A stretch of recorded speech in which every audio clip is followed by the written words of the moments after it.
Quand ça a vibré, ça m'a déplacé mes lits dans mes chambres. Ces blocs de pierre sont tombés à quelques mètres à peine des habitations d'un petit village de 1200 habitants en Dordogne. Vendredi soir, peu après 19 h, ces blocs de pierre de plusieurs tonnes se détachent de la falaise et terminent leur course sur la route quelques mètres plus bas. Résultat, une route coupée, des barrières détruites, des poteaux arrachés, les raccordements à l'eau et l'électricité est coupés. Quand on a entendu le boom et puis la vibration a arrêté, plus de lumière, plus rien, on s'est dit qu'est-ce que c'est que ce truc? Patrick habite à quelques mètres de l'éboulement. Moins d'une heure avant, il se trouvait exactement à cet endroit. Je venais juste d'amener mon tri sélectif en bas. Quand je suis remonté, je suis rentré chez moi. Et un quart d'heure après, on a entendu un gros boom, une grosse vibration. Et le rocher est tombé.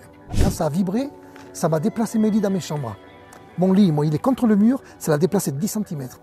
Vite, il pense à la voisine la plus proche de l'éboulement, dont la maison a été frôlée par les rochers. On est vite venu la faire sortir, parce qu'on avait peur qu'il lui arrive quelque chose. On l'a fait sortir, et puis bon, après les pompiers sont arrivés. Marie-Thérèse a 89 ans, elle a été évacuée en urgence, comme un autre de ses voisins. Puis d'un coup, comme une bombe, et puis plus d'eau, plus de lumière. Mais c'est que c'est un drôle de bruit. Ah non, mais moi je pense qu'une bombe ne fera pas plus de bruit. Marie-Thérèse vit désormais chez sa fille. Elle souhaite déménager définitivement de sa maison, choquée par l'événement.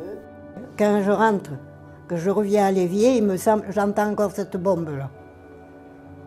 Ça fait bizarre. Hein. Et surtout la nuit, c'est que la nuit je ne dors pas.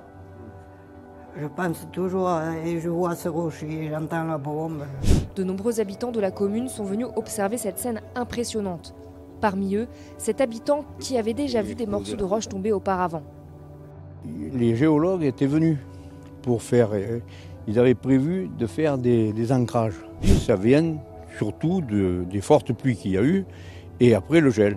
Tel qu'il est, le rocher, là, il est légèrement incurvé sur le fond, alors donc il glisse. Ça glisse. Quand ça passe derrière, il y a les infiltrations. Et puis, on n'était pas surpris. Hein.